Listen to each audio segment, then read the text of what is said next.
All right, I believe we are recording now. So obviously today's looks a bit different, but we'll try to get through what we can get through. Um, my name is Justin. You've stumbled into Tiny Desk Devotions, and what this has become in the COVID time and the pandemic time is as a way to kind of consciously come back and take a few minutes in our day to engage. Is how God is working, how God is speaking to us in all the hustle and bustle that we find ourselves in, even when we've been kind of slowed down, so to speak, by the virus. So we're seeing how this is going to go this morning. My partner, my spouse, is at the dentist this morning, and so I'm on toddler duty. So we're going to try to do this with a toddler here. We'll see how far we get. These probably a little bit shorter today, but anyway, thank you for joining. And if you hear something that resonates with you, hold on to it.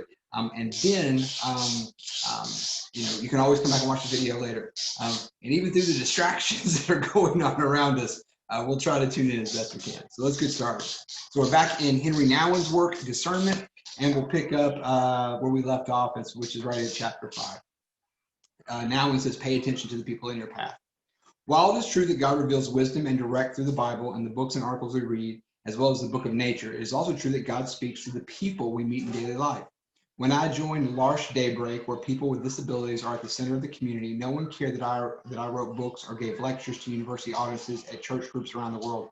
My achievements did not impress them. What they cared deeply about was how consistently I showed up for them and showed them how much I loved them. In the everyday routines and conversations of life, I began to hear the voice of God anew. The Spirit of God seemed to speak directly to them and through them, and unmeditated books or intellectual and through them, unmediated by books or intellectual discussion. Some members of my community may not have a lot of physical or mental capacities and skills, but in their poverty and simplicity, they are more open to God than I am. Because of their center of being wide open to God, they seem to be able to see and speak directly to the heart of my concerns. Henry, do you love me? Will you be home tonight? Will you take me with you? Will you care for me? They helped me see that I could write about being God's beloved, but it was in my relationship with them that I would learn what it meant to be loved and to give love as part of learning what it means to love God, myself, and my neighbor as Jesus commands.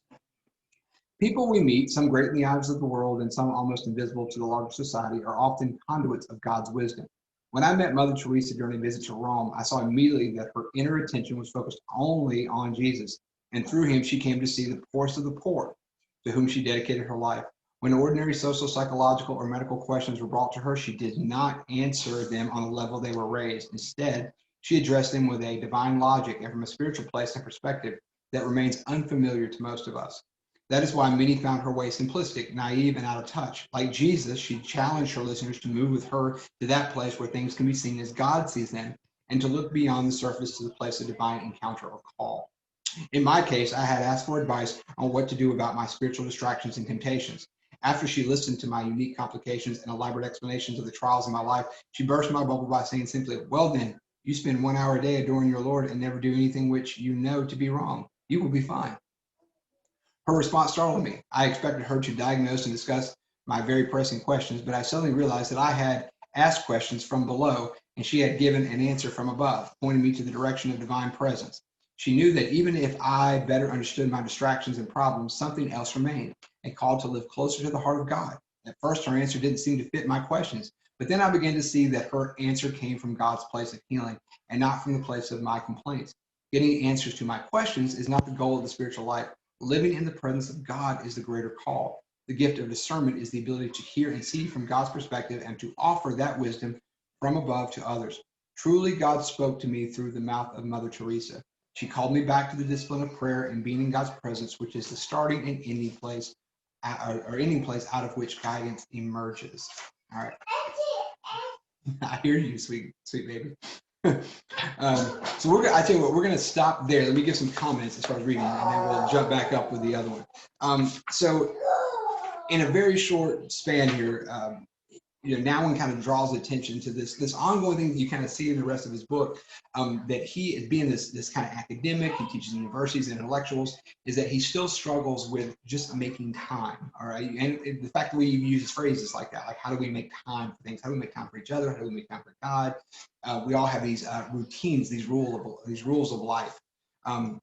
And so he says he struggles with that. And so he says, I take these complicated things in the way he describes his conversation with her, talking to Mother Teresa. He says, I give her this long explanation and Mother Teresa kind of like cuts to like the main point. And he says that's kind of been something that God was showing him this, like, how do you boil some things down? How do you filter down and get to an essence of something? And he says, going to the L'Arche community, which we kind of heard him talk about before, of this intentional community with people who have different forms of disabilities, how that has helped him do that. Let me just take a peek here. What's going on? Okay, we're beating on the table. Sometimes we beat on the TV. That's what happens with a toddler. But yeah, so that's this intentionality of this community. He says that has helped me, instead of like asking all these kind of rigorous questions that would be in the same line of thinking of how many angels can dance on the head of a pin. They're not debating that. They're not talking about that at L'Arche. I love the questions that they ask him, and he remembers. He's like, "Do you love me, Henry? Are you going to be here tonight? Are you going to go with me to dinner? Can I go with you where you're going?" What a beautiful a picture of things. And I've been in some similar settings where I've seen that, people who ask those kind of questions. It makes me think of, here locally, we have Zeno Farms, which is an intentional community that looks like it's in the same spirit of L'Arche and how they engage. The people who go there, they're campers, they're students, or the people who just join them in that community, who are just like members. I mean, that's what they are. They're just part of this wonderful community up here. But I think that's a good place for us to kind of put our focus this morning, is when we take those bigger pictures and we talk some stuff out, or maybe when you think about big problems, maybe you write them out. I don't know. But how do we, in the same way that these people in the L'Arche community and these people like Mother Teresa, how can we form practices that ask us to cut to the deeper matter? I think that's important, and I think it helps. Or maybe it's because that's not our gift. Maybe it's finding those people who can help us do that.